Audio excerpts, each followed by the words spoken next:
GST നിരക്കുകൾ കുറയ്ക്കാൻ GST council തീരുമാനിച്ചതോടെ രാജ്യത്തെ നിരവധി സാധനങ്ങളുടെ വില കുറയും.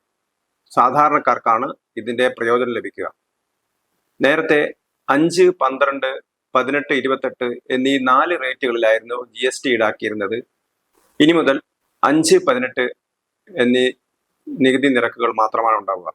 ഉദാഹരണത്തിന് നമുക്ക് വീടുകളിൽ ആവശ്യത്തിനുള്ള നെയ്യ്, വെണ്ണ അതുപോലുള്ള വസ്തുക്കൾക്കൊക്കെ നികുതി 5% സ്കൂൾ വിദ്യാർത്ഥികൾക്കുള്ള പല ഉപകരണങ്ങളുടെയും നികുതി ഇല്ലാതാവും.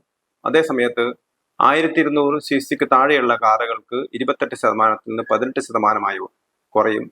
350 cc താഴെയുള്ള ബൈക്കുകൾക്കും 28% നിന്ന് 18% കുറയും. അതുപോലെ തന്നെ ഫ്രിഡ്ജ്, റെഫ്രിജറേറ്റർ തുടങ്ങിയ സാധനങ്ങൾക്കെല്ലാം ഗ്ലൂക്കോമീറ്റർ എന്നിവയുടെയൊക്കെ നികുതിയിൽ കുറവ് വരികയാണ്. സാധാരണക്കാർക്കാണ് ഇതിന്റെ ഗുണം ലഭിക്കുക. രാജ്യത്തെമ്പാടും ഇത് 22-ാം തീയതിയോടുകൂടി പ്രാവർത്തികമാകും.